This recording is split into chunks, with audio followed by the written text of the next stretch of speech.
Deməli, elektron cədvəlləri nümunə olaraq biz Excel, Supercalc, VisiCalc, sonra yadıma gəlsin Quattro Pro, sonra bir də Lotus 1, 2, 3. Lotus 1, 2, 3. Aha, bu proqramları misal nümunə göstərmək olar ki, bunlar elektron cədvəllər nümunədir.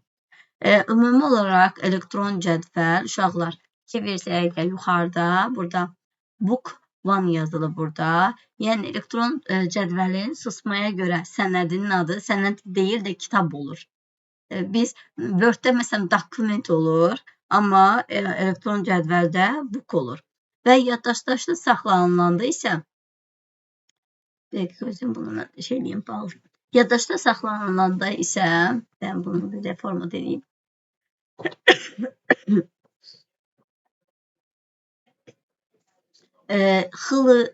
Xılısı və yaxud formatlarda saxlanılır.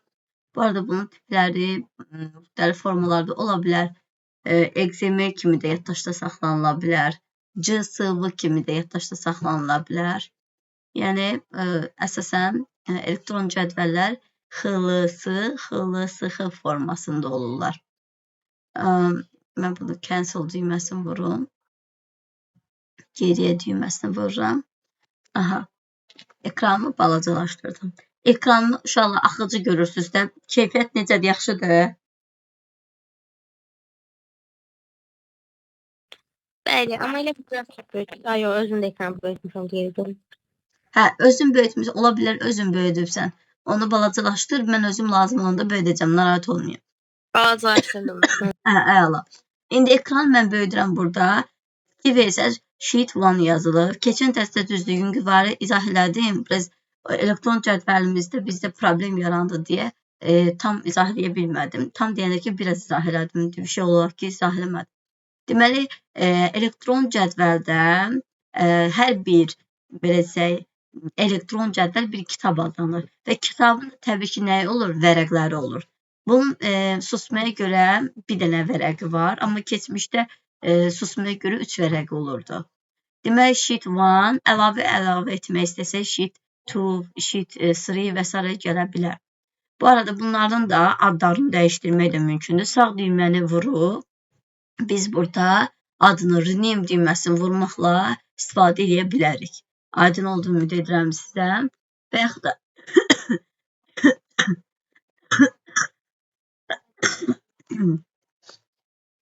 sonra sağ düyməni vurub silə də bilərik bunu. Sonra və bunu biz koda da qoya bilərik. Gizlədə də bilərik vərəqləri. Sonra biz demək ki, olar ki, uşaqlar vərəqlər ümid edirəm vərəqlər haqqında izahlarım bunlar olacaq. Belə ümumiyyətlə deyim ki, sizə ki, elektron cədvəl mürəkkəb kalkulyator adlanır və mürəkkəb kalkulyator ona görə adlanır ki, biz hesablamalar apara bilirik burada. Hesablamalar.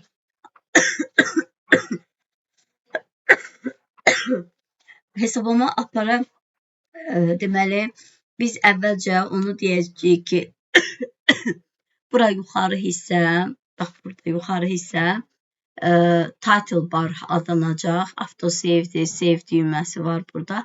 Autosave nə zaman istifadə olunur? Bunu sizə deyim. Autosave məndə hesab elektron cədvəli, bax fikir versəz, özümün UTIS hesabından istifadə edirəm. UTIS hesabından istifadə etdiyim üçün Autosave əgər mən bulud yaddaşından istifadə etsəm, təbii ki, Microsoft'un özündə bulud yaddaşı var. Onu istifadə etsəm, Autosave-ə düşür. Amma hal-hazırda bulud yaddaşından istifadə etmirəm deyə bu bağlı, qapalıdır. Amma ümumi olaraq Ctrl-S düyməsini vurmaqla biz yaddaşda saxlaya bilərik. Undo, bilirsiniz də Undo Redo rejimini geriyə və əməliyyatı ləğv edir və yaxud da ki, ləğv olmuş əməliyyatı geriyə qaytarmaq üçün istifadə olunur. Bir də burada Customer Quick Access Toolbar yeri var ki, burada da biz istədiyimiz bəzi komandalar var ki, onları biz deməli, ekranda göstərə də bilərik, gizlədə bilərik. Mənə əsas lazım olanlar bunlardır deyə. Sadəcə biz avtomatik save düyməsi under read onu göstərmişik. Yerdə qalanı siz özünüz də əlavə edə bilərsiniz. Kim hansına istəsə, yəni ürəyi necə istəyirsə, iş qoya bilər.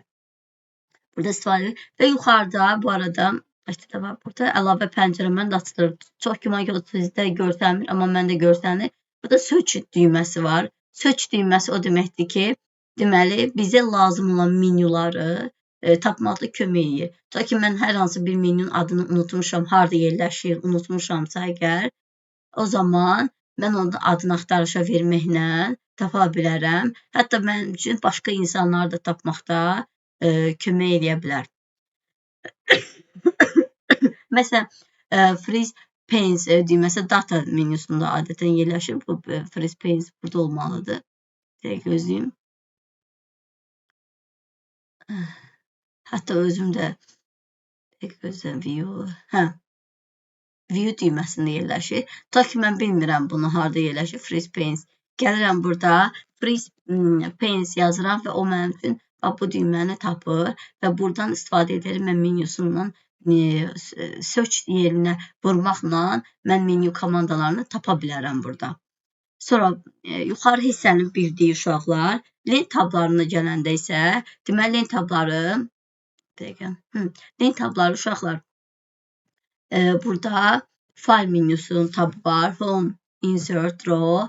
Draw əsasən mən deməli bəzən ola da bilər, uşaqlar olmaya da bilər. Çünki bu kim qələm rejimindən istifadə edirsə onlara aid ola bilir draw rejimi. Sonra gəldi page layout, formulas, data. İmkan vermir ki mən bu şeyi görüm ekranda. Bir də gözüm çalıb bunu aşağı salım. Deməli, formulas, data, review, view, automate və help düymələri vardır burada. Bu arada automate düyməsi də elə yeni bir menyu düyməsidir. Bu sizə düşməyəcək, narahat olmayın. Çünki Excel'in versiyaları fərqli olduğu üçün hər adamda müxtəlif versiyalarda ən azı 2010-dan başlayırlar işlətməyə. Ona görə də ən azı 2010 üçün götürülür. Narahat olmayın, sizdə bu automate menyusu olmayacaq. Və help menyusu mütləq var bu bütün menyular və kitab şeylərdə. Help menyusu eyni zamanda F1 düyməsini vurmaqla bilirsiniz də uşaqlar. F1 düyməsi help menyusudur. Help menyusundan istifadə olunur. Sonra gəldik bu aşağı. Burada təbii ki home lent tablarının içində özünə məxsus menyular vardır. Özünə məxsusdur. Məsələn insert menyuya məxsus, home menyusuna məxsus, draw menyusuna məxsus, özünə məxsus burada əmr komandalar vardır. Sonra aşağı hissəsinə baxırıq. Buna biz deyəcəyik, deməli, name box. Burada var name boxumuz var. Name box. Name box nədir? Hansı mən xanadayamsa, o xananın ünvanını göstərir. Məsələn, hal-hazırda bax buradayam. Hansı xanadayam? Bax, A sütununda 4-cü sətr. O demək ki, A4-dəyəm. A4. Və yaxud da C sütununda, çax ki, 3-cü sətr. 3-cü sətr C sütunu. Olacaq nə? C3 xanası. Name box buna deyilir. Sonra burada var funksional formula bar düstur sətridir. Formula bar deyirlər buna.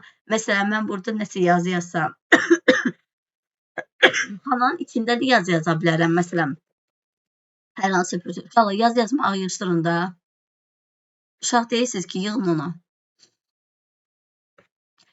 Salam düyməsi, salam yazdım. Mən salamı burada yaşıl quşa vurmaqla təsdiqləyə bilərəm. X düyməsini vuraraq salam sözü yazdığımı geri də ala bilərəm. Yəni, sonuncu əməliyyatı ləğv də edə bilərəm. Sonra, məsələn, info yazdım bura. Mən indi yaşıla vursam, artıq xanada info sözü oturdu. Bu arada, mən xananın üzərində gəliyim. Bax, məsələn, hər hansı bir, məsələn, info sözündən sonra enter düyməsini vuranda, adətən uşaqlar çaşırlar, elə bilirlər ki, yeni sətrə düşəcək.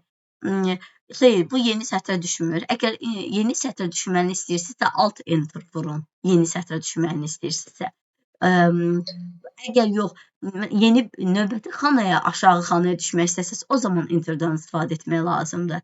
Yəni, biz info sözündən sonra enteri vursaq, aşağıdakı xanaya düşəcək, bir xana aşağı sürüşəcək. Amma yox, alt enteri vursaq isə yeni bir sətr yaradacaq, yeni bir sətri də göstərəcək. Məsələn, belə bir şey. Yeni bir sətr yaratdı burada hal-hazırda və sətrin də avtomatik ölçüsünü böyütdü özü. Mən geri qaytarıram.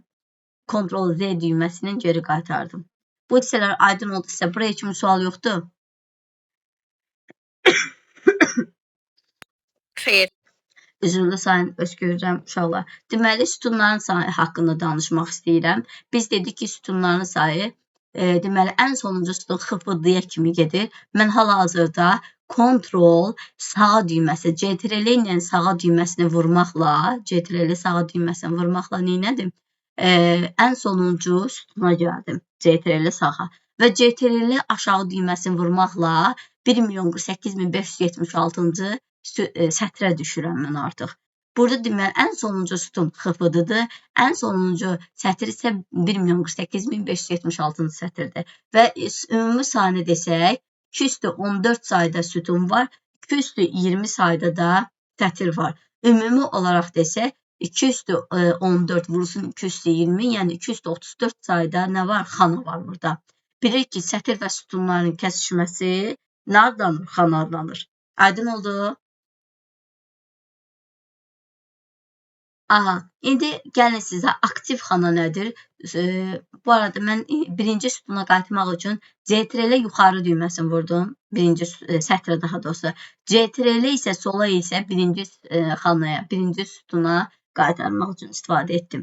Bütün xananı seçmək üçün, bütün sütun üzrə seçmək üçün A sütununu seçirəm və yaxud da B sütununu seçirəm, bütün sütunu seçir. Əgər yox, bütün sətri seçmək istəsəm, sadəcə 3-ü seçirəm və yaxud da 5-i seçirəm. Sonra gəldik aktiv xana. Aktiv xana odur ki, hal-hazırda mənim yaşıl çərçivə, bu gördüyünüz yaşıl çərçivə hansı xanaya aiddirsə, o xana aktiv xanadır. Hal-hazırda B4 xanası Namebox yerindən görmək olar. Deməli, B4 xanası aktivdir. İndi mən vurdum C3 xanasına. C3 xanası aktivdir. Yerdə qalan bütün xanalar isə pasiv xana sayılacaq. Aydın oldu uşaqlar. İndi gəlin iş vərəqliyi haqqında danışım.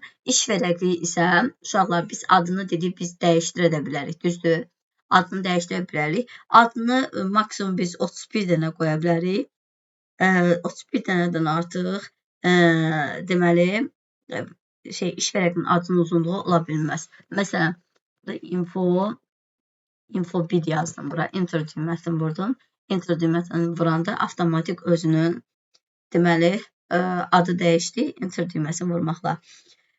Bu arada iş vərəqində hər dəfə növbəti vərəq yaratdıqda sheet 1, sheet 2 yaranır. İndi mən hal-hazırda sheet 1 adını dəyişdim, info 1 qoydum. Məsələn, sizin kompüterinizdə mən keçən səfər sheet 1-i siləndən sonra üstə gəlib vuranda sheet 1 yarandı. Amma məndə isə sheet 3 yarandı. Səbəb odur ki, məndə indi hər versiyalarda fərqlidir. Yəni, səbəb odur ki, versiyalardan versiyalara fərq var. Hər versiya eyni deyil. Hide rejimində də qoya bilərik, gizlədə bilərik. Bu arada, hide eləyəndə görsənməz olacaq təbii ki. Yenidən qaytara bilərik. Sağ düyməni vurub, hər hansı bir vərəqin ortasında, yəni hər hansı bir vərəqdə unhide sözünü seçməklə biz sheet 2-ni geri qaytara da bilərik. Sheet 2-ni geri qaytardım hal-hazırda. Bu arada mən sheet 2-ni, yəni vərəq 2-ni eyni zamanda parolu da qoya bilərəm. Protect sheet sözünü seçməklə. Uşaqlar, burada mən parolu qoysam, bu arada nəyə parol qoya bilərəm? Ona soruşur məndən. Select locked cells. Ümumiyyətlə, bütün xanalara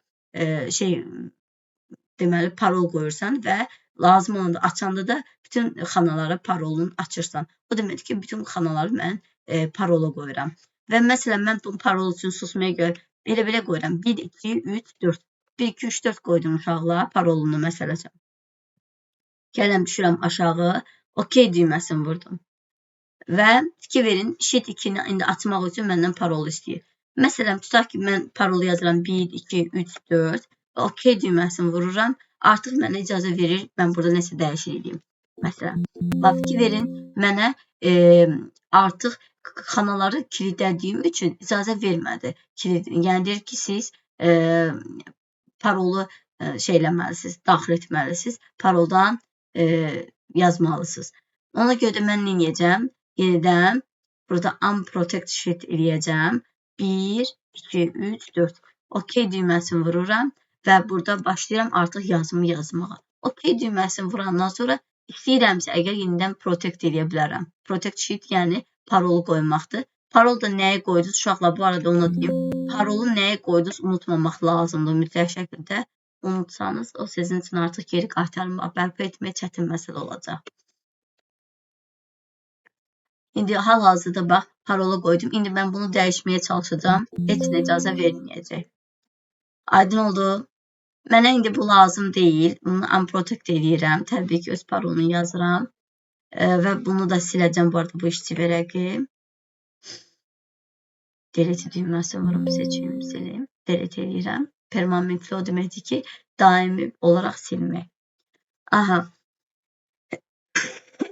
İş vərəqinin adında hansı adları qoymaq olmaz? Gəlin onu göstərim sizə. İş vərəqində biz, deməli, qoşa nöqtədən istifadə etmək olmaz. İcazə verilmir. Sonra slashdən icazə verilmir qoymaq. Sonra slashdən icazə verilmir. Ulduzdan icazə verilmir qoymaq. Sual işarəsi də icazə verilmir. Bir də kvadrat mötərizələr adında istifadə etmək olmaz. Bərabərlik işarələri bir də. Yox, iş vərəqinin adından danışıram mən. Yəni bu iş vərəqi sheet 1, sheet 2 var ha. Baxın mən bunları da deyirəm. Failin adındadır, bəli, doğrudur. Sən dediyin failin adındadır. Ki hansı ki slashdir, düz slashdir, əks slashdir, dırnaqdır və onlar böyük işarə, kiçik işarələri olmaz failin adında. Amma bu isə iş vərəqlərinin, yəni vərəq 1, vərəq 2-nin adında. Mən indi info 1 qoymuşam da adını. Bax biz bunları, mən istəyirsiniz bir dənə nümunə kimi gəlin baxaq. Üstə gələ vurum, OK. Bir dənə buraya üstə gələ vururam. Vərəqin adına. Baxın uşaqlar, indi mən bunu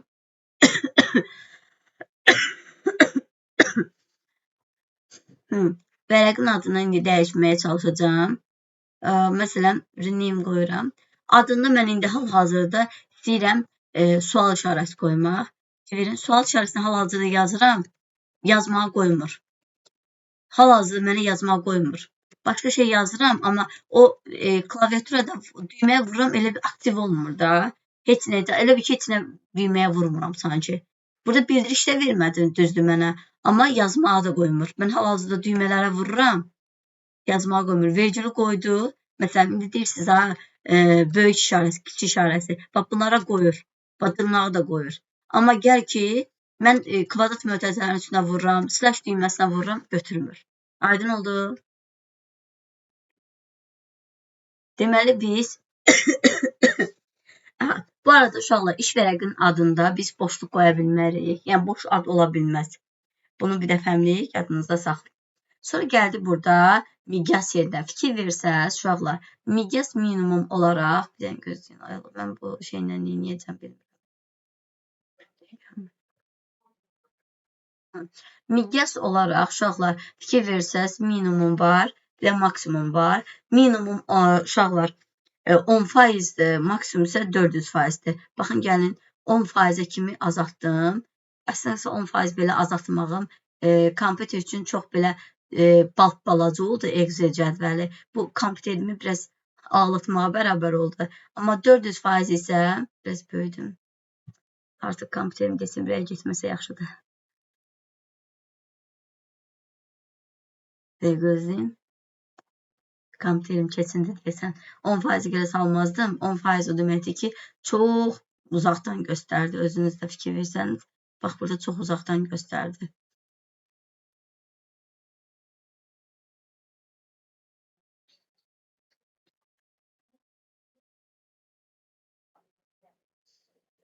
OK, elektron cədvəli mənim indi hal-hazırda düzəldi. 400%-ə indi keçdi hal-hazırda. Ekranı biraz balacalaşdırdım. Hal-hazırda mən 400%-ə qoymuşam. 400% isə ən böyük rejimdədir. Buraya qədər sualınız yoxdur uşaqlar. Deməli, ümid edirəm sualınız yoxdur, səs çıxmadı sizdən. Deməli, uşaqlar, bir şey də var ki, bizim elektron cədvəlimizdə, mən dedim ki, adı book 1-dir. Amma book 1 yox, məsələn, ekran bir dənə böyüdüm, bu hissəsi book 1 və xılısıxıdır. Burada yeni versiyada xılısıxıdır, amma köhnə versiyada xılısı ola bilər. Və burada biz book one yazılıb fikir versəz, əgər mən tutaq gedəm, iş masasında, məsələn, Zagruzkaya atdım. Məsələn, tutaq ki, download papkasında, yəni yüklənənlər papkası qovluğa. Yüklənənlər qovluğunda book 1, book 2, yəni hər dəfə bir, yəni mən buna ad qoymasam, susmaya görə book 1, book 2, book 3 və belə yazılacaq. Bunu yəqin ki, bilirsiniz. Yəni nəsə sualınız olsa yenə də deyərsiniz. Bu arada xılıtıxıda forması da var. Xılıtıxı da var. Bu arada onu da deyim sizə. Burada fikir versəz Excel'in xılısıxı, xılısımı, xılısıbı, xılısı, baxın cısıvı. XML uşaqlar bu bir XML HTML-in bir tipidir. HTML tipinə aiddir. Fikir versəz MHTML, HTML aid onlara, siz XML-i ona aid etməyin yəni. Xılıtı var. Baxın, xılıtıxı, xılıtımı, xılıtı. Yəni, xılıtı ilə xılıtının, xılıtımı, xılıtısı, xılıtı, xılımı və bunları yadınızda saxlayın. Aydın oldu. Yerdə qalan tiplər isə artıq fərqli tiplərdir. Əsasən CSV-ni yadınızda saxlayın. Xılısı, xılıtı və onları M ilə, S ilə versiyalarını yadda saxlayın. Uşaqlar, məndə hal-hazırda 10 dəqiqə olub. Mən indi bağlayıram Zoom-u. Təzədən bir daha açıram. Yoxsa onu cəlməyə qoyacaq.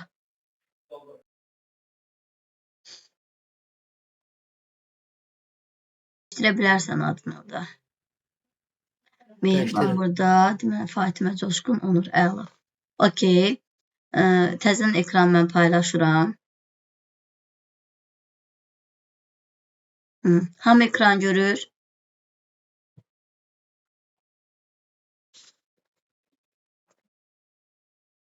Mən görürüm. Bir nəfər görsə, deməli hamı görə bilər. Kimdəsə görünmürsə, o zaman onun internetindədir problem uşaqlar. Deməli, indi artıq xanalara keçək. Biz ünvanlar haqqında danışıram. Biz dedik ki, ünvanlar nisbi ünvanlar olur, mütləq ünvanlar olur, qarşıq ünvanlar. Keçəndə izah eləmişdim ona. Deməli, nisbi ünvanlar odur ki, sadə şəkildə yazılır. Məsələn, A7 məsələn. Bu arada düsturları yazmamışdan qabaq mütləq şəkildə düsturların qarşısına nə işarəsi qoymaq lazımdır? Bərabər. Bunu həmişə yadınızda saxlayın. Həmişə Excel-də bütün düsturlar, bütün hesablamalar hamısı bərabərlə başlayır. Bərabər olmasa, biz düsturları yazsaq belə o mətin kimi başa düşəcək. Aha, A7 yazsam, bu olacaq nə? Nisbi ünvan. Yox, mən burada, bu arada A7-ci element şeydir deyə, gəlin bura belə yazaq. C3. Sonra C3 yazsam bura, bərabərdir C3. Sizcə nə yazılacaq bura? Infonun qiyməti infodur da. Infodur, enter düyməsi infonu çağıracaq bura. Yəni, hal-hazırda mən C3-ün nəzərinə almışam, amma burada infonu çağırıbdır. Bu arada mütləq qiymət bəs nədir? Mütləq qiymət o deməkdir ki, biz onu dollar işarəsindən istifadə edəcəyik və hər bir sütunun və sətrin qarşısında olmalıdır. Sütunu dondurmaq istəyirəmsə, əgər sütun dəyişilməz qalsın istəyirəmsə, o zaman sütunun qarşısına, məsələn, bura D yazıram. Sütunun qarşısına dollar işarəsini yazmaq lazımdır. Yox, əgər sətri də dondurmağım lazımdırsa, o zaman sətrin qarşısına dollar yazdım, məsələn 5 yazıram, D5 sətri. Enter düyməsini vurdum, hal-hazırda D5-də heç bir şey yazmamışam, gəlin bura 23 yazım və kənar yerə vuranda, enter düyməsini vuranda, avtomatik bunun qiyməti deməli 23 göstərdi. İndi deyə bilərsiniz, müəllimə, bəs yaxşı, bu dondurmaq nə deməkdir? Yəni, o deməkdir ki, dəyişilməsinə icazə vermir. Siz özünüz bilirsiniz ki, deməli, elektron cədvəl ağıllı bir cədvəldir də. Məsələn, mən bura 1 yazsam, enter düyməsi vurub, 2 yazsam, bura enter düyməsi vurub, 3 yazsam. İndi bax, bu xanaları seçib, mən bunu aşağı sürüşdürsəm, avtomatik özü bilir ki, mən bunu bir-bir artırmalıyam. Özü başa düşür. Yox, mən bura məsələn 3 yazsam, enter düyməsini vursam, sonra bura məsələn 5 yazıb, sonra 7 yazıb, enter düyməsini vursam, 3, 5, 7-ni seçsəm, Uşaqlar, sonra yeni aşağı düşürsəm, indi bunlar fikir versəz, o görəcək 2-2 artırırmışam. Bu da götürəcək 2-2 artıracaq. Buna görə də bu elektron cədvəl ağıllı cədvəldir. Yəni, özü hesablamanı başa düşür nə demək istəyir. Bu arada məntiqi əməllər yoxdur. Məsələn, məntiqi əməllər 3-ü vurub 4-ə, sonra üstünə 5 gəlmək, nə bilim 3-ü bunda da 5-i vursun, 4-ün üstünə 6 gəlsin falan. O cür lap mürəkkəb əməliyyatları yox. Sadəcə sadə bir hesablama üçün işləri görə bilir. Mən burada tək ədədləri yazdım. İstəsəniz, məsələn, 12, məsələn, 14, burada 16 cüt ədədlər indi götürəcək 2-2 artırdı. Görürük ki, burada mən 2-2 artırmışam və başlayacaq o da 2-2 artıracaq. Belə bir hesablama aparır. Və sürüşdürmə eləyəndə uşaqlar, mən indi bura yazıram, tutaq ki də, yeni bir dənə şey yaradım, vərəq. Burada ekranımı biraz böyüdüm. Cədvəl yaradıram uşaqlar burada. Cədvəldən bir dənə tutaq ki, mən cədvəldə belə bir şey qoyuram. Mağaza tutaq ki, mən mağazam var. Mağazada mallar satıram tutaq ki və bu dollarla qiyməti dəyişəcək. Məsələn, sıra nömrəsi yazıram bura. Sıra nömrəsi. Sıra nömrəsi. Aha, sıra nömrəsini yazdım. İndi bura yazıram ki, tutaq ki, məhsullar. Məhsul yoxsa avadanlıq yazdım. Tutaq ki, biz avadanlıqla məşğuluq satmağa. Avadanlıqlar. Aha, indi bu arada onu da fikir versəz, burada avadanlıqlar sözü yazıldı və bu C sətrindən düşdü. Mən burada indi hər hansı bir sözü yazsam, burada A ilə R-nı silməyəcək. Bu arada mən bu sözün üstünə 2 dəfə vurmasam, bir dəfə sözü A hərfini yazmaqla silinmiş olacaq. Ona görə də burada xananın üzərində 2 dəfə tıklamaq lazımdır. Ctrl-Z düyməsini vurub, içində 2 dəfə tıkladım, sonra məsələn B hərfini yazdım. O zaman içində dəyişiklik edə bilirəm. Mən 2 dəfə yox, 1 dəfə tıklayıb üstünə yazsam, bütün yazdıqlarımı silmiş olaram. Aydın oldu. İndi avadanlıqlar sözündən sonra bu söz B sütunu ilə C sütunu birləşməsinlər deyə mən burada B ilə C-nin arasına gəlib və sonra bax bunu aralayıb, baxın fikir verin, yuxarıda with düyməsi yarandı. With. O deməkdir ki, mən onun enini artırıb azalda bilərəm və eyni eləyirəm, çalışıram. Yəni, bərabər səviyyədə olsun. Avadanlıqlar, bir, məsələn, sayı yazıram bura. Sayı. Bura yazıram bir ədədinin qiyməti. İndi bu nümunə əsasında çox gözəl başa düşəcəksiniz siz. Bir ədədinin qiyməti. Uşaqlar, bu uzun bir söz oldu. Bir ədədin qiyməti. Ən yaxşısı olardı ki, mən burada bir ədədin qiyməti alt enter düyməsini vurmaqla Dəqiqə uşaqlar, mən bilmədim. Alt nəyə bastımsa bilmədim deyəm. Hə, alt enter. Mənim o hansı dildə danışırsın? Mən danışmıram uşaqlar, kompüter danışır. Hə, o hansı dildə danışır? İngilis dilində danışdı orada. Belə vurdum. Orada ədədinin sözündə ə hərfini deyə bilmədi. D, D, E, Y, N, N, Y, N. İngilis dilində hərflər sadaladı. Aha, mən alt enter bayaqla vurdum. Nəysə, alındıra bilmədim. Dəqiq gözləyin uşaqlar. Bunu niyə alındıra bilmədim? İndi gəlin baxarıq. Delete vurum. İndi alt enter. Adin dedim bu birisine. Dəqiqə, enter deyməzəm vurum. Shift enter vurum bəlkə. Shift enter ola bilməz axı. İnşallah burada mən alındıra bilmirəmsə klaviaturadan qısa yol düyməni. Əslində bunun üçün belə burada düymə var. Wrap textdir bunun adı. Mən elə burada vurada bilərəm. Wrap textə vurum. Dəyəxananı seçirəm. Wrap text sözünün üstünə vururam. Aha, mən artıq burada qiymətinin sözünü rahatlıqla yaza bilərəm aşağıda. Qiyməti. Necə bilmədim niyə alınmadısa, amma yəni yaxşı oldu bir tərəfdən alınmamağı. Çünki mən burada menyuda da göstərməli oldum sizə. Deməli, bir ədədin qiyməti və dollar ilə qiyməti.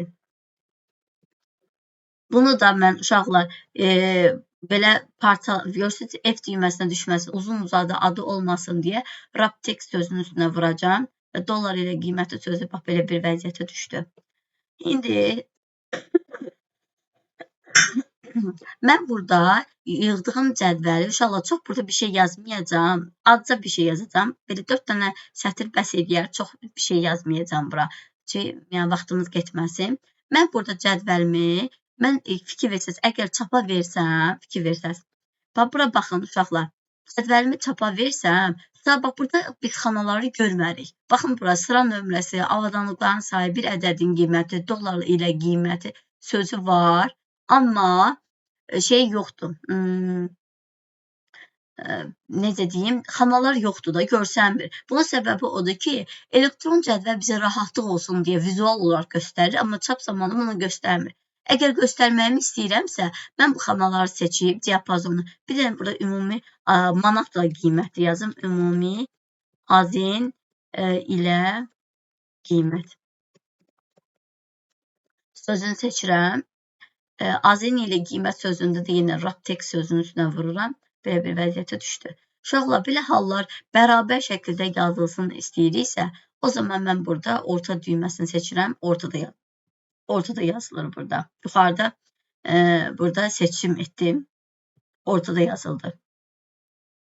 İndi xanalarımı seçirəm və burada istədiyim diapazonu seçəndən sonra mən burada neyəcəm? Uşaqlar, all borders seçirəm. All borders nə deməkdir? Bütün sərhədləri xətlə. Hansı xətlərlə istəyirsiniz və yaxud da hansı rənglə istəyirsiniz? Bax, burada seçimlər var. Rənglərini, məsələn, seçmək falan. Yəni, hətta seçdiyiniz xətin formasında, stylda, formalarını da seçmək olar. Mən indi sadəsini seçirəm. Uşaqlar, all borders seçdim. Artıq mənim xanalarım burada nə oldu? Fikir versəz, artıq mənim xanalarım hamısı seçili oldu. Və burada xana, mən indi Ctrl-P düyməsi, yəni print düyməsini vursam, fikir versəz, artıq xanalarım görsəndi. Buna aid sualınız, uşaqlar, sualınız yaranda mütləq şəkildə verin mənə. Narahat qalmayın, yəni mütləq şəkildə deyincə görək nəyi başa düşməmisiniz. Aha, sıra nömrəsi, məsələn, 1 yazdım, enter düyməsi, 2 yazdım və mən bu xanaları seçib, avtomatik aşağı salmaqla məcbur sıralamanı apardı. Ta ki, mənim avadanlıqlarım nəyim var? Məsələn, məişət avadanlıqları ola bilər. Məsələn, mən mağaza işlədirəm və məişət avadanlıqları satıram. Ta ki, yazıram bura, ütü, məsələn üçün, paltar yuyan, sonra nə eləyək adına? Kondisioner. Bir də tutaq ki, məsələn, qaz sobası. Dəxilsiz bir şeylər qatdım bir-birinə. Qaz sobası yazdım bura. Aha, indi uşaqlar, mən bu arada onu deyim sizə, mən sıra nömrəsi sözündə bu 1, 2, 3, 4-ü çox böyük yer lazım deyil də. Bu sıra nömrəsini mən uzunluğuna yuxarısına yaza bilərəm. Bunun üçün mən nədən istifadə edəcəm? AB düyməsi var ya burada yuxarıda AB. Bax bunu fikir verin, burada istiqamətləri seçmək olur. Burada istiqamətlərdən istəmirsinizsə, bax buradan da dəyişə bilərsiniz. Bax bu düyməyə vurub ümumiyyətlə istiqamətlərini bax belə dəyişə bilərsiniz. Hansı dərəcə ilə dəyişmək istəyirsinizsə. Aydın oldu. Yox, hazır burada olanı seçmək istəyirsinizsə, mən məsələn buradan hazır olanı seçəcəm. Rotate text up. O deməkdir ki, mətin üzü yuxarı gedir. Baxın, sıra nömrəsi bax belə bir formada yazıldı. Mətnimizi seçdik və belə bir formada yazdıq.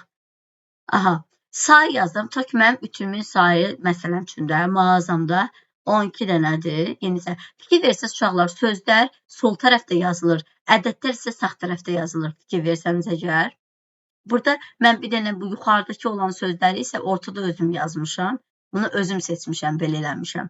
Bu arada mən bunu B sözünü Ctrl-B düyməsinə vurmaqla da və yaxud da ki, B burada menü komandasına vurmaqla da neyəyə bilərəm, qalınlaşdıra bilərəm. Yəni, başlıq olduğu üçün, başlıq sətri olduğu üçün. Ütüdən, məsələn, paltar yuyan yazmışam ki, tutaq ki, 8 dənədir. Məsələn, kondisioner 21 dənədir. Qaz sobası isə onun 8 dənədir. Məsələn, bir ədədin qiyməti Azərbaycan, bura bir dənə vergül qoyuram uşaqlar. Azərbaycan manatı ilə nə deyirəm? Azərbaycan manatı ilə bir ədədin qiymətidir. İndi gəlin bütünün, tutaq ki, bir ədədin qiyməti, məsələn, 65 AZN-dir, məsəl üçün. Və yaxud da ki, o mağazalarda olur, gəlin bir dənə elə biz də kampaniyadan istifadə edək. Məsələn, 69,99 manat. İnşallah vergüllə yazdım bu arada fikir versəniz. Nöqtə ilə yaza da bilərəm. Nöqtə ilə yazsam mətn formasına çevriləcək və solda yazıldı fikir versəniz. Amma burada mən vergüllə yazdım deyə, vergüllə və ədəd tipinə çevrildi, sağda yazdı. Yəni biləsiniz ki, özü ağıllıdır elektron cədvəl. Vergüllə yazanda başa düşür ki, bu ədəddir. Nöqtə ilə yazsaq başa düşəcək ki, bu nədir? Söz tipində başa düşür. Və məsələn, bir paltar yuyanın qiyməti tutaq ki, 999 manatdır. Məsələn, kondisionerin qiyməti 855 manatdır. Biz bahalı deyəsə mağazayıq. Qaz sobasının da qiyməti tutaq ki, necə? Deyirəm biraz çox. Biraz çox oldu. 300, bunu biraz aşağı saldıq, 340 manatdır. Uşaqlar, dollar ilə qiyməti, gəlin baxaq. Biz bilirik ki, dolların qiyməti, məzənlərin qiyməti, gəlin bir dənə kənar yerdə. Mən istəyərəm, əvvəlcə gəlin sayını, manatla bunun qiymət yerini dəyişək, uşaqlar. Mən bunu nə edəcəm, uşaqlar yerini dəyişmək üçün. Burada kat düyməsindən istifadə edə bilərəm. Və burada yox, daha sonra G düyməsində vurub, stavit, yəni önünə əlavə edə bilərəm. Insert cut cells, o deməkdir ki, kəsilən sütunu bura əlavə elə. Baxın, əlavə elədim, yerləri dəyişdi. Manatı qabağa çəkdim, dolları isə arxaya çəkdim. Hansı sütunun əvvəlinə qoysam, hansı sütuna əlavə etsəm, uşaqlar, insert sözünü, o sütunun əvvəlinə bir dənə sütun əlavə olunur. Və yaxud da sətrin. Gəlin bir dənə, elə belə bir dənə nümunə kimi göstərim. 4-cü sütuna toxunuram, 4-cü sətrə daha da toxunuram. 4-cü sətrə sağ tərəfdə insert düyməsini sadəcə vursam, boş xana əmələ gətirəcək. Baxın, üstünə əlavə etdi. Yəni 4-ə əlavə etdi də, amma 5-i alta saldı. Dedi ki, mən 3-ün üstünə yaradacam. Aydın oldu. Ctrl-Z düyməsini geri qaytarıram. İndi manatla qiymətini gəlin bir dənə burada hesablama ilə vuraq. Mən bərabər işarəsini vuracam, bərabər. Bir ədədin, üçün bir ədədin qiyməti neçədir? Bax, 69,99 manatdır. Mən xananı seçdim, D2-ni. Və ulduz işarəsi vurmaq deməkdir, bilirsiniz yəqin ki. Vurulsun, bu xananı seçirəm. Bu xananı, enter düyməsini vurdum.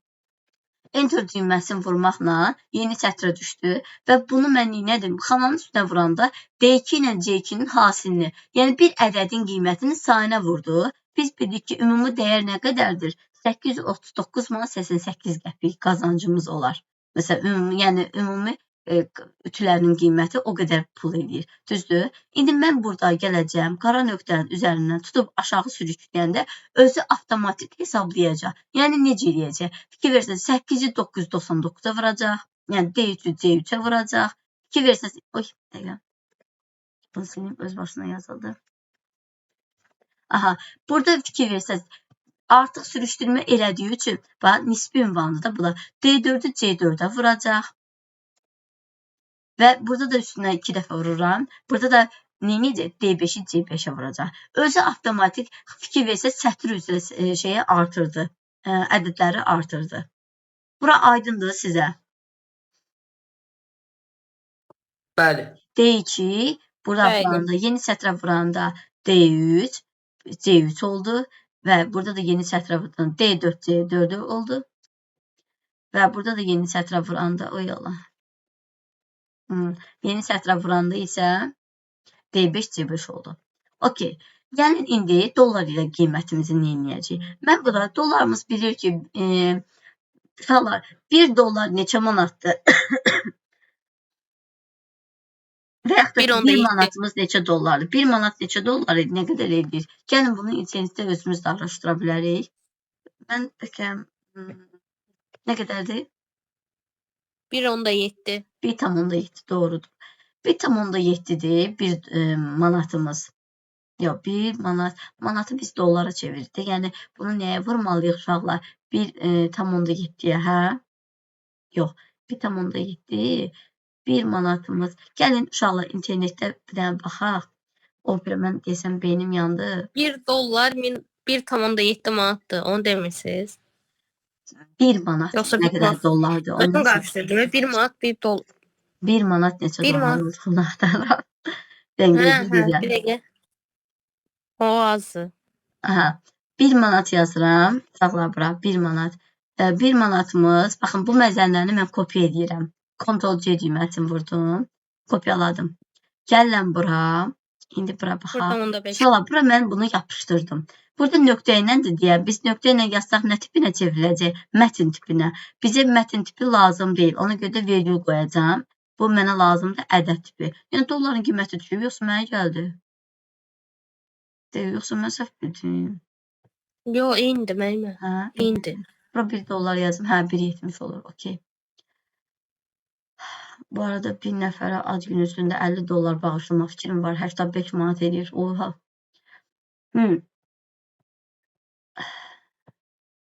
İndi Excel-ə qayıdırıq uşaqlar. Excel-ə. İndi uşaqlar mən nə edəcəm burada? Mən bərabərdir. Bax bu xananı vurmaq istəyirəm manatla da, düzdür? Manatı dollara çevirmək istəyirəm. Mən bu xananı Y2-ni fikir verin. Y2-nin üstünə vuranda avtomatik Y2 yazılır. Vurulsun bu xananın üstünə. C1-ə. Enter düyməsini vurdum. Deməli, manatla 839 manat 88 qəpik olur dollarla nə qədər? 494 dollar, nə bilim nəsə sent. Burada biz bu 882-ni yazdıq, eyb yoxdur. Düsturları izah edəndə indi izah edəcəm. Bir dəqiqə gözləyin uşaqlar. Hə, uşaqlar. Deməli, burada indi mən izah edəcəm bu düsturda 2 dənəsinin kənara atmaq üçün funksiyalar var ki, xüsusi true funksiyası falan, cell funksiyası, floor funksiyası. Onları izah edəcəm. Amma hələlik eyb yoxdur. Bunları keçək, sonra izahlarımı verəcəm. Deməli, burada sütunla sətri indi seçdim. Gəlin bunu indi mən aşağı sürüşdürüm. Gör nə baş verəcək burada. Axı aşağı sürüşdürəndə uşaqlar burada nə edəcək? Y2, G1 deyil. Sürüşdürəndə nə olacaq burada aşağıda? Y3 vurulsun G2, Y4 vurulsun C3, Y5 vurulsun C4 olacaq. Düzdür uşaqlar? Düzdür? Gəlin baxaq. İndi fikir verin, burada bir dənə əmma yaranacaq. 0 verdin. Səbəb odur ki, uşaqlar niyə 0 verdi? Coşqun buradasan sən. Əslində qalsa onurdur, mehribandır, coşqundur, coşqun deyirəm. Coşqundan başqa digərləri, mən onları keçən Excel keçmişəm, bunlar bilirlər. Çoxu, bu izahlarım sırf sənə görədir. Coşqun. Coşqun buradasan? Bəli, buradayam. Hə, əla. Y3, G2. Fikir verin, mən aşağı sürüşdürmə əməliyyatı edəndə Y3, G2 oldu. G2, axı əslində qalsa mən hansı xanada dolları yazmışam, dolların qiymətini? Birinci xanada, birinci sətirdə yazmışam da, G1 sətirdə, düzdür? Və burada fikir verin, aşağı sürüşdürmədə xananın qiyməti dəyişildi, G2 oldu. Y3-ü vurmaq düzgün idi, amma G2-ni yox. Burada mən nə edəcəm artıq? Mən bura ikinci sətir, yəni birinci sətir, daha doğrusu yeni sətir üçün buradan bunun üstünə 2 dəfə vururam. Burada G1 var ha. Mən hansı sətri nəyi dəyişmək istəmirəm? Sətri dəyişmək istəmirəm də, düzdür uşaqlar. Mən sətri dəyişmək istəmədiyim üçün sətirlər nə ilə ifadə olunur? Ədədlərlə. Ədədin qarşısına dolları qoyacağam. Dolları ingilisini çevirmirəm. Buyda. Hə. Dolları ingilisini birin qarşısına qoydum, enter düyməsini vurdum. Təzədən bax bunu. Nə oldu? Hə. İndi uşaqlar, burada aşağı sürüşdürürəm bunu. Fikrin artıq hesablamağa başladı. Və fikir versəniz, hamısına nədir? Y1-dir. Burada bir dənə dəyişən nə oldu? Y4. İndi burada da düşsə Y5 olacaq. Burada xanalar hansında mən dollar işarəsi qoymamışamsa, o xanalar dəyişmədi. Bax, mən bu dolları yalnız birinə qoydum, ikisinə də qoymadım. Yəni sətrin qarşısına qoydum, amma sütunun qarşısına dollar işarəsi qoymadım. Biz buna deyəcəyik nə? Qarışıq ünvan. Aydın oldu? Mən yox, əgər bunun da qarşısına qoysaydım, bu olacaqdı mütləq ünvan. Burada mütləq ünvan o deməkdir ki, uşaqlar, mütləq ünvan. Mən bir dəqiqə gözünü sıçanım, problem yanandı yenə də bu bir dəqiqə.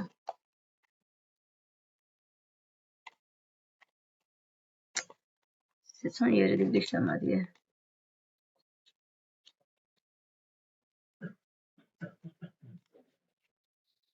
Bir uşaqlar, mənim sıçanım niyə işləmir? Təzə batırqa qoymuşam hətta.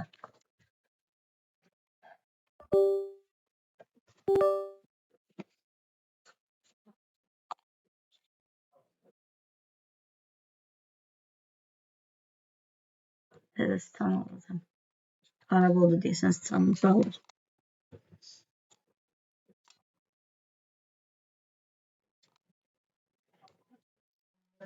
Heç nə, sıçan əldən getdi. Hə. Bu o deməkdir ki, uşaqlar, mənim nə sütunum, nə də çətrim dəyişilməsin. Aydın oldu. Burada yaşıl rəng ona görə göstərdi ki, bu arada onu da deyim sizə.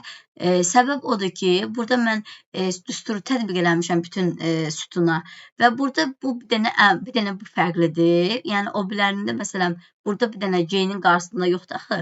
Ona görə bu da deyir ki, sən bir dənə burada istisna eləmisən də, dəyişiklik eləmisən. Ona görə diqqətli ol demək istəyir. Mən də diqqətliyəm onsuz da, nəzarət edirəm. Valla bununla bağlı sualınız yoxdur bu sürüşdürmə ilə bağlı. Baxın elə bil ki, uşaqlar, mən bura bərabərdir. A1 yazsam bura. A1-i yazmayayım da, gəlin bura başqa bir xana yazaq. Bərabərdir. Yazam da məsələn H2. H2. H2-də hal-hazırda heç nə yoxdur. Bu H qiyməti buradadır. H2-də heç nə yoxdur, düzdür. Mən buna aşağı sürüşdürsəm, burada H2-dən sonra nə gəlir? H3. Və avtomatik burada H3 olacaq. Yeni sətrə düşürük. Bunun üstünə vursam H4 olacaq. H4 olacaq. Bura vursam H5 olacaq. Bura vursam H6 olacaq. Yəni avtomatik özü ağıllı bir hesablama işləri aparır.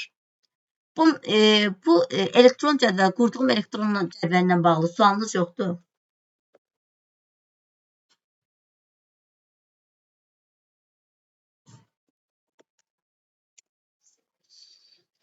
Aha, yəqin ki, başa düşmüsünüz, səsiniz çıxmadığına görə. Aha, bu arada uşaqlar, bu elektron cədvəldə, indi mən bayaqlar dedim ki, mətn tipi, nə bilim, ədəd tipi. İndi deyə bilərsiniz, müəllimə, mətn tipi, ədəd tipi nədir? Əslində qalsa 11-ci siniflərimə bunu keçmişəm, bilirlər. Bir də Nicatdan dəqiq bilmirəm, amma coşqun keçməyibdir. Ədəd tipi, mətn tipi, bax bunlarda da var. Necə Pythonda və yaxud da Pythonda biz keçdiyimiz kimi mətn tipi, ədəd tipi, elektron cədvəldə də var.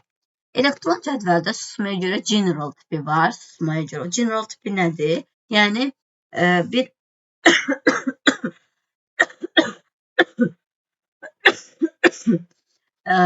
bu general tipi ümumi bir tipdir. Və özü təyin edə bilir. Ədəddir, yoxsa mətindir, yoxsa tarixdir. Fikir verirsiniz, bunun üstünə gəlsiniz. Choose the format for yourself, such as percentage, yəni faizdirmi, maliyyədirmi, current maliyyədir, date, yoxsa zamandırmı, or time'dırmı, yoxsa tarixdirmi, yoxsa zamandırmı? Bax, bunu özünüz seçirsiniz. Məsələn, gəlin H1 xanasına general tipində bunların üzərində göstərək. Baxın uşaqlar, general tipi ümumi tipdir. Yəni bunu özün daxil edirsən, özü başa düşür nə demək istəyirsən. Məsələn, mən burada bir dənə salım aşağı. Məsələn, mən burada yazsam, 02 tire qoysam, 05 tire qoysam, 1992. Valla mən bura sizdə nə yazdım? Tarix. Aysa, zamanı yaz, tarixi yazdım, doğrudur. Mən tarixi yazdım və o başa düşür ki, sən artıq burada tarixi yazmısan. Və bunu tiplər olaraq, tipə fikir verin. Mən üstünə vururam bunun. Yəni gözləyin, enter vururum, tərsən qaytarım özünə. 0, mən tre ilə yazmışdım ha. Fikir versəz mən burada tre ilə yazmışdım. Amma bunu özü nöqtəyə çevirdi. Mən nöqtə yazmamışdım bura. 02 tre 05 tre 1992 avtomatik. Və fikir verin, burada yuxarıda general tipi idi. Nəyə çevrildi? Date tipinə çevrildi. Baxın, bir dənə gözləyin. Bax, date tipinə çevrildi. Və özü başa düşür ki, nə istəyirsən də sən. Sən nə yazsan. Bax, mən bura indi vurmuşam general tipidir də. Əslində generalda söz tipi problem deyil. Söz tipini yazanda elə general yazır. Azərbaycan yazıram. Burada zaten general tipini də götürəcək. Niyə? Çünki general tipində ədədlə bircə mətni şey deyir, general tipində götürür. Qalanlarını isə tipini özü avtomatik çevirir. Amma yenə də başa düşürlər nə demək istəyirsən. İndi mən bu xananı silsəm, məsələn 45% işarəsini qoysam, enter düyməsini vursam, artıq bu başa düşür ki, percentage'dir, faizdir bu. Aydın oldu. Mən bura 70'i üzərinə vursam, 70. Bax, fikir verin, mən 70'i boş yazdım bura, 70% avtomatik özü tapdı. Yəni 70'i, mən boş 80 yazıram, faizi toxunmur, qoymur toxunmağa. Percentage oldu çünki. Yəni özü avtomatik çevirir. İndi gəlin baxaq hansı tiplər var. General tipi, yəni ümumi tipdir dedik, özü təyin edir. Number tipi ədəd tipidir, fikir versəz vergüllərlə göstərilir. Currency tipi maliyyədir, yəni manatdır. Bunları göstərmək üçün istifadə olur. Accounting, yəni hesablamalardır. Bu da yüngülvari hesablamalar aparmaq üçün istifadə olunur. Currency ilə accounting təxminən oxşardılar. Short date, yəni zamandır, amma qısa şəkildə təsviridir. Bu arada uşaqlar yenə də 10 dəqiqə tamam oldu. Mən məcburam ekranı bağlayayım, təzədən yığacam, təzədən atıram ekranı, linki.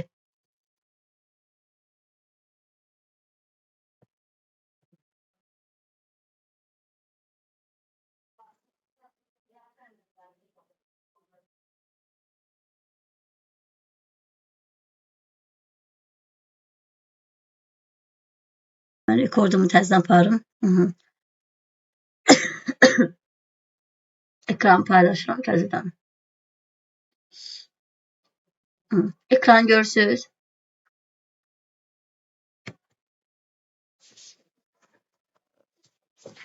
Ekran görürsünüz uşaqlar.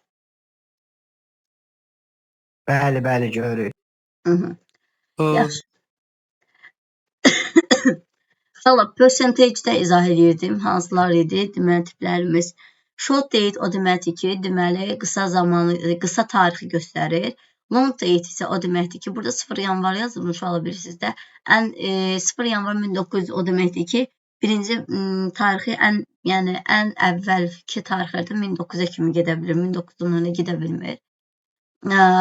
Yanvarın, deməli, neçəsi istəyirsiniz? Məsələn, ayın tarixi gün, həftənin gününə kimi göstərir burada. Time bilirsiniz, təbii ki, time nədir? Zamanı göstərir, saatı, dəqiqə və saniyəni. Percentage faizi hesablayır. Fraction düyməsi isə burada uşaqlar, məsələn, ədədi kəsir tipində olanları göstərir, başa düşür. Elmi olanlar isə scientific, o deməkdir ki, çox böyük ədədlər olanda, hesablamaları göstərəndə artıq orada xüsusi çevirmələrdən istifadə edilərək elmi hesablamaları göstərir. Text tipi də bilirsiniz ki, uşaqlar mətn tipidir. Yəni, istədiyimiz sözü falan da yaza bilər. Bu arada, tekstin içində biz ədəd də yaza bilərik. Mətn tipinə çevirib ədəd də yaza bilərik. Mətn tipinə çevirib ədəd yazsaq, solda yazacaq. Çünki normalda susmaya görə mətnlər solda yazılır. Təbii ki, o da mətn tipində ədəd yazıldığı üçün də sola keçəcək. Məsələn, indi mən mətn tipi qoydum bura. Mətn.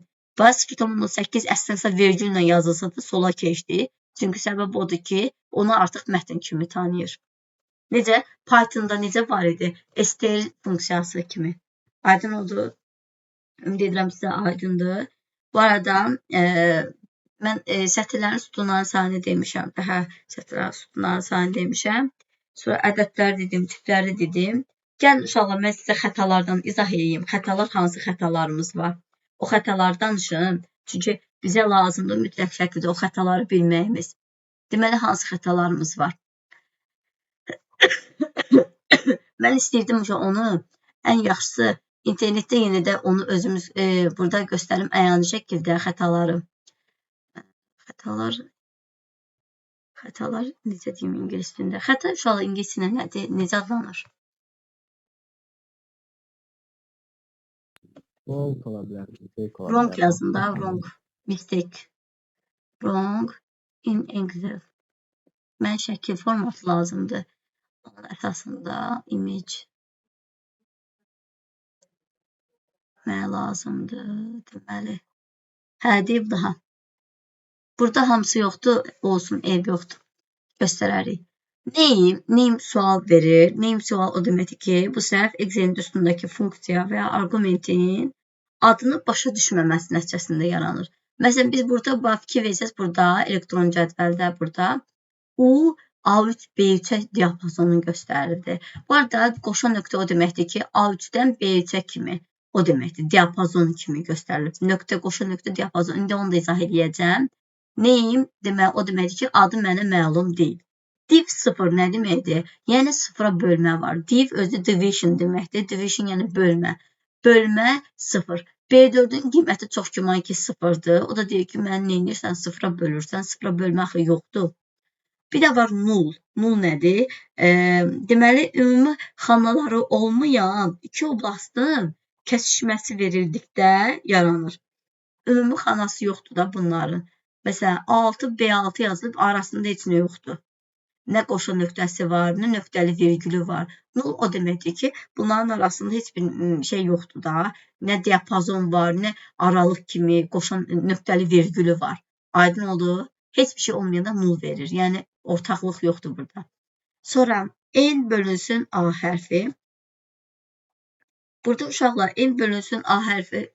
Burada əslində qalsa əməliyyatlarda yəni demək istəyir ki, sən söz tipi ilə ədəd tipini bir-birinə bölməyə çalışırsan. O deməkdir. Yəni, dəyərlərdə də göstərilir bu. N bölünsün A-nı. Sonra, value tipi var. Value tipi. Məsələn, ya ədəd tipin əvəzinə, məsələn, fikir versəz burada B8 üstəgəlsin A8 yazılır. Sözün üzərinə ədəd gəlirdi. Sözün üzərinə ədəd gəlmək nədir? Olmaz. Ona görə də burada value deyir ki, yəni dəyər problemi yaşayıram. Sonra num yazılıbdır. Num o deməkdir ki, məsələn, bu adətən kökaltı ifadələrdə çıxır uşaqlar num. Məsələn, -5 kökdə çıxartmağa çalışırsan. Uşaqlar, -5-i kök 6-dan çıxardanda kvadrat kök 6-dan çıxara bilərik, -5-i olmaz. Üçüncü dərəcədən kök 6 olsaydı başqa, amma məsələn, kvadrat kök 6 deyilirsə, bu adətən kök 6-lara aiddir. Fikir versəz, burada da arxasında 6-nın qüvvət işarəsi var. A9 o deməkdir ki, yəni num ədəddə problem var deyil.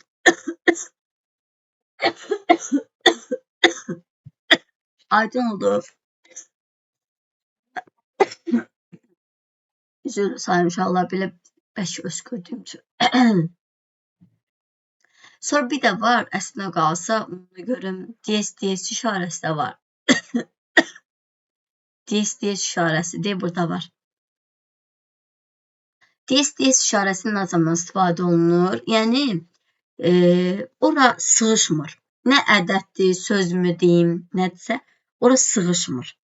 Ədədin qiyməti ekrana sığışmayanda bax, belə bir işarə verir. Aydın oldu.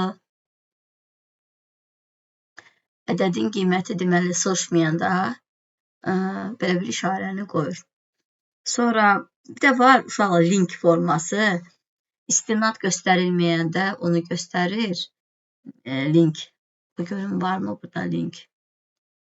Link, istinad. Sısılka normalda yazılır.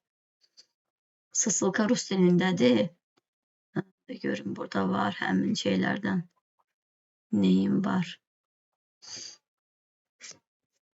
Dəqiq gözüm inşallah. Ben burada belə yazım. Xətalar.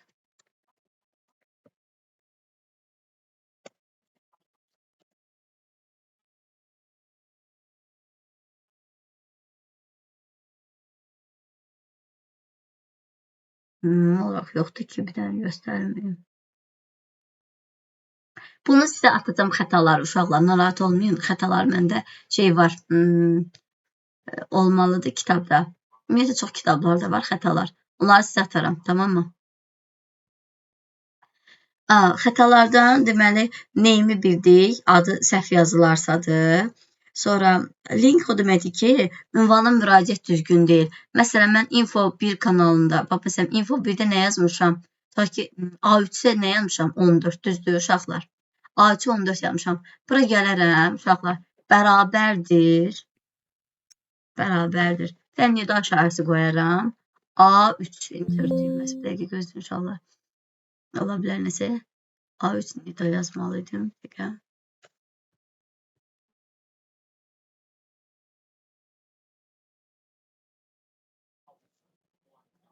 Nida nə yazılırdı?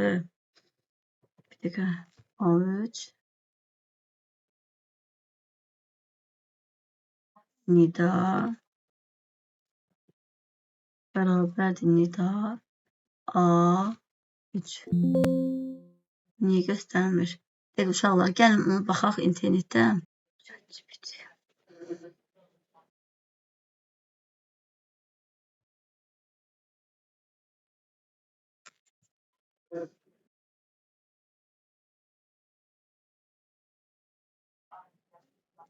Bilmədim, əlimdədir, getdi.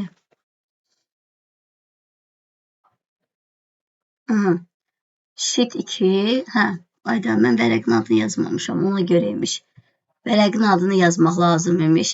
Bərabərdir sheet 2, A1, okey. Gəlin. Uşaqlar, mən demək info 1 qoymuşdum da bunun adına. Düzdür? Burada info, burada ingiliscə info, ingiliscə yazılmalıdır. Info 1 nida A3 düyməsi 14. Fikir verirsiniz uşaqlar. Deməli info 1 deməli cədvəlində, yəni info 1 vərəqində A3-cü sətrin qiymətini biz bura çağırdıq. Fikir verirsiniz sısılka. İndi burada sısılkanın adı düzgün yazılmasaydı, o zaman sısılka, yəni sısılka deyən link sözü yanlış yazılacaqdı, yanlış deyiləcəkdi. Sonra mən sizə başqa nəyi izah edeyim? Sətirlər, sütunlar məsələsi. Uşaqlar, deməli bir cədvəl quraq. İndi bir dənə yuxarı menyular yerinə gedirik. Menyular yerində. Bilirsiniz ki, bu mübadilə buferidir, bunun məlum məsələdir. Bunları da bilirik uşaqlar. Bunları deməyə ehtiyac yoxdur, elə bilirəm. Word-də keçmişik. Bunlar bilirsiniz, düzləndirmə formalarıdır və burada eyni zamanda mətn istiqamətləri də seçilir. Mətn hansı wrap text o deməkdir ki, uşaqlar dediyi yeni sətrə düşmək üçün, yəni bir sətirdə yeni sətir yaratmaq üçün istifadə olunur. Merge və center. Bu arada merge center gedinin yanlışdır uşaqlar. Kesin səfər Word-də var Word. Onu mən evdə qəsdən elədim. Gördüm səhvdir. Orada sual səhvliyi var uşaqlar. Sualda səhvliyi var.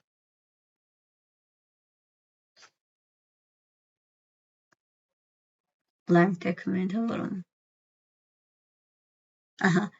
Baxın uşaqlar, orada deyirdi ki, 6 sütun 3 sətir, düzdür? Dəqiqə. 6-nın 3-ə. Sonra dedi ki, bu sütun birinci sətri seçirik və merge center vururuq. Baxın, gəlin bura baxın. Yaxşı düşdü onu. Deyim onu tez. Bu xananı seçdim. Burada gəldim table layout düyməsində. Merge cells o deməkdir ki, bütün xanaları birləşdirdi. Düzdür uşaqlar? Bütün xana birləşdi, bir dənə xana oldu. Sonra deyir ki, ikinci sətirdə bütün xanaları seçin. Yəni, ikinci sətirin bütün xanaları seçdik. Orada siz split cells düyməsinə vurub, orada deyir ki, desən 3-ün 4-ə səhv etmirəmsə. Ne bilməm ya, 4-ün deyil, 3-ün 4 idi. Mən bura 3 yazdım. Aşağıya da 4 yazıram. Və OK düyməsini vuranda deyir, neçə dənə sətir sütun olur. Fikir verin uşaqlar, bu öz başına deməli, neynədir? Sətir və sütunları yaratdı. 3-ün 4-ə verdim də, indi bilmədim. 3-ün 4-ü 12 dənə eləyir. Bir dənə burada eləyəcək 13 dənə. 6 dənə aşağıda olacaq 19 dənə. Aydın oldu. Yəni burada o şeydə özündə səhvlik var idi. Testin özündə. Word-də. İndi gəl buradan çıxaq biz. Don't save-im. Keçirik Excel-imizə qayıdırıq. Hə. Gəldik burada merge center. Yəni burada da xanaları birləşdirmək, xanaları ayırmaq olur. Bir dəfə vuranda birləşir, ikinci dəfə vuranda isə ayırır uşaqlar. O deməkdir. General düyməsi nədir? Dedik. General, ümumiyyətlə bu hissə tiplərə aiddir. Yəni bu tiplər var, burada göstərir. Eyni zamanda o tiplərin daha genişlənmiş versiyasında burada da baxma olur. Və buradan da tutub tıklayıb əlavə tiplərə bir baxa bilərik. Manatdır, nə bilim, zamandır, tarixdir. Nə istəyirsiniz də, yəni seçimlərinizi edirsinizsə, baxın. Sonra conditional format. Bu deməkdir ki, uşaqlar, şərtlərə uyğun olaraq formatlar seçirsiniz. Şərtlərə uyğun formatlara gələn dəstək keçəcəm, amma elə bilən bu imtahana düşmür, kitablarda, testlərdə sizin üçün, yəni, heç verilməyib. Əslində, mən istəsəz maraq xəttindən öyrədərəm gələn dəstə. Mənim o bir məşğulam başlayır vaxtı. Deməli, format as table olacaq. Deməli, seçdiyiniz beləsə fraqmenti istədiyiniz formada cədvələ salıb. Bunu Word-də də biz rastımıza çıxıb. Word-də də var. Cell style isə o deməkdir ki, uşaqlar başlıqlar verirsiniz. Hansı başlıqlar formasında istəyirsinizsə, o cür tipləri seçirsiniz. Insert nə deməkdir uşaqlar? Yeni bir cədvəl, yeni bir sətir, yeni bir xana əlavə etməkdir. Insert-də də bax bu odur. Delete düyməsi də, yəni xananı silirsiniz, sətrimi silirsiniz, sütununu silirsiniz. Format düyməsi də ki, burada isə belə deyək də, həm xanaların rənglərini seçirsiniz, xanalar, həm də vərəqlə bağlı hesablama burada da var. Protection düyməsi bu arada. Format size-də həmçinin sütunların ölçüsünü bərabər də edə bilərsiniz. Sonra sətirlərin ölçüsünü də dəyişə bilərsiniz. Yəni buradan dəyişdirilmək olur. Əsas nəhəng mövzumuz gəlir burada düstur hissəsi. Gəlin düsturu izah edeyim. More function. More function hissəsinə biz əsas keçəcəyimiz nədir? Sum düsturu var. Sum. Gəlin sumu izah edeyim mən sizə. Uşaqlar, sumu necə izah edərəm? Bərabərdir. Bax, dollarda qiyməti düzdür uşaqlar. Mən cəmini tapmaq istəyirəm. Nə qədər hesabım var? Bərabərdir. Böyük hərflə sum yazıram. Böyük hərflərlə sum. Sum yazdım. Mötərizə açıram. Xanalarımın diapazonunu seçirəm. Fikir verin. Bu xanadan, bax, buraya kimi. Fikir versəniz, mən xanaları seçəndə qoşan nöqtə ilə seçildi. Qoşan nöqtə, enter düyməsini vurdum. Qoşan nöqtə ilə hesabladı ki, yəni bu ədədlərin cəmini hesablayır. Deməli, sum nəyi hesablayır? Ədədlərinin cəmini. Sum. Sum diapazondur ədədlərin. Bu arada, indi deyə bilərsiniz, bəs müəllimə, burada F2 nöqtəli virgül əgər olarsa, o zaman nə deməkdir? Bu deməkdir ki, F2 və F5 ədədinin cəmini hesablayır. F2 ilə F5 hansıdır? Gəlin baxaq, F2 budur, F5 də buradadır. Yəni, ən birinci ilə ən axırıncı 494 ilə 3599-un ədədlərinin cəmini hesablayır. Nöqtəli virgül, yəni ayrı-ayrı xanaları hesablayır. Amma qoşun nöqtəsi F2-dən F5-in özünə qədər olan bütün xanaların cəmini hesablayır. Burada başqa bir xanalar da ola bilər. Məsələn, burada ola bilər F yoxda Y-dən götürək. Y2-dən Y5-ə kimi, F5-ə kimi enter vursam, Y2-dən F5-ə kimi bütün xanaların cəmini hesablayır. Bax, fikir verin. Zaten üstünə də vuranda bu xanalar diapazonu seçilir. Y2-dən F5-ə kimi. İndi mən bunu F edirəm. Çünki dollarla manatı qatıram bir-birinə ona görə. Sonra gəlirik düstur hissəsində, nəhəng hissələr. Average nədir? Average ortalama ədədin tapılmasıdır. Yəni, ədədlərin cəmini sayına bölür. Bu arada, uşaqlar, mən ola bilər ki, məsələn, burada bir dənə yeni bir şey yaradım. Yeni bir iş vərəqi. Yeni bir vərəq yaratdım uşaqlar. Mən burada məsələn birinə 3 yazıram, birinə məsələn 7. Bunu boş qoyacam birini. Məsələn bura 8 yazıram. Bir də yazaq məsələn 2. Hə, uşaqlar, indi bura baxın. Mən belə bir ədəd yazdım. Bu xanaları seçəcəm. Bir də bura yazam bərabərdir. Average. average sözünün üstünə gələndə avtomatik funksiyalar özü göstərir. Average sözünü yazanda burada fikir verin funksiyanın özündə də yazılır. Burada average yerində yazıram, xanaların diapazonu seçirəm. A1-dən A5-ə kimi. Qoşan nöqtəni bağladım. Enter düyməsini vurdum. 5 elədi. Uşaqlar, indi gəlin baxaq. 3-ün üstünə 7 gəldik 10. 10-un üstünə 8 gəldik 18. Üstünə 2 gəldik 20 elədi. Və bunun sayı neçə dənə ədəd var burada? 4 dənə. 24. İndi deyə bilərsən, axı müəllimə A3 boşdur. Niyə A3 hesablamadı? Çünki burada heç nə yoxdur deyə hesablamadı. Əgər ədəd olsaydı, ədəd də hesablaya bilərdi. Məsələn, mən bura 5 yazsam, enter düyməsini vursam, 5 yazdım. Burada da orta ədəd 5 elədi deyə ona görə ədəd dəyişməz. Məsələn, bura yazsam, bura 10. Enter vursam, artıq qiymət avtomatik burada dəyişir. Average 10 elədiyi üçün belə. Aydın oldu. Bura delete edirəm. Delete nə düyməsidir? Xanada olan bütün xanada olan ədədi sildi. Delete düyməsi. Sualınız yoxdur bu mövzu ilə bağlı, bu hissə ilə bağlı, average ilə, sumla. Xüsusilə Nicatdan coşqun.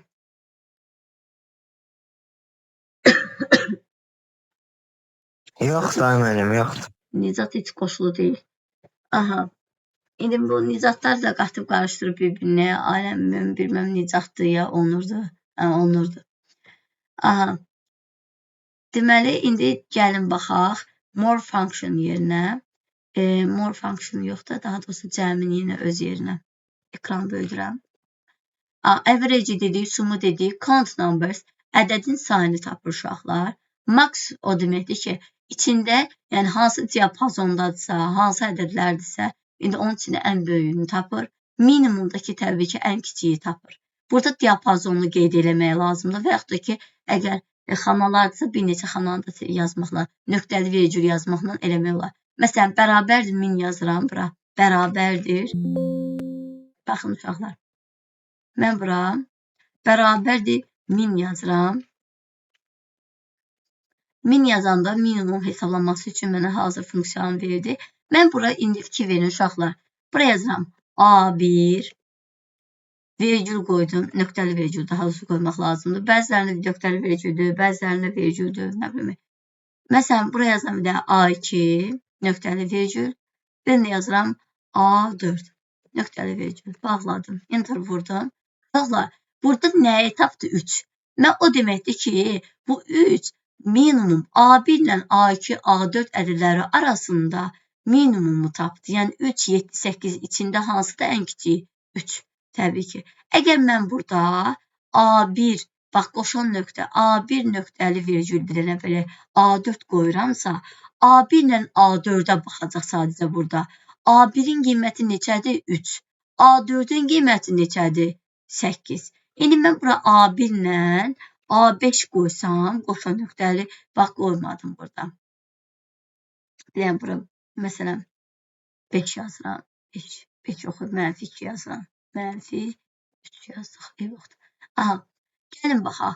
Burada mən ədədim A1 ilə A5-in arasında bir nöqtəli vergül yazmışam. O deməkdir ki, bir də A1-ə baxır, bir də A5-ə baxır. A1-in qiyməti 3-dür, A5-in qiyməti 2-dir. 3 ilə 2-nin arasında ən kiçik hansıdır? 2-dir təbii ki, 2-ni verir çapa. İndi mən burada qoşan nöqtə qoysam, silsəm, nöqtəli vergülü silsəm, qoşan nöqtə qoysam, avtomatik nəyə verəcək? Mənfi 3. Çünki A1-dən A5-ə qədər olan bütün xanalara baxacaq. Aydın oldu. Ümid edirəm, aydın oldu sizə.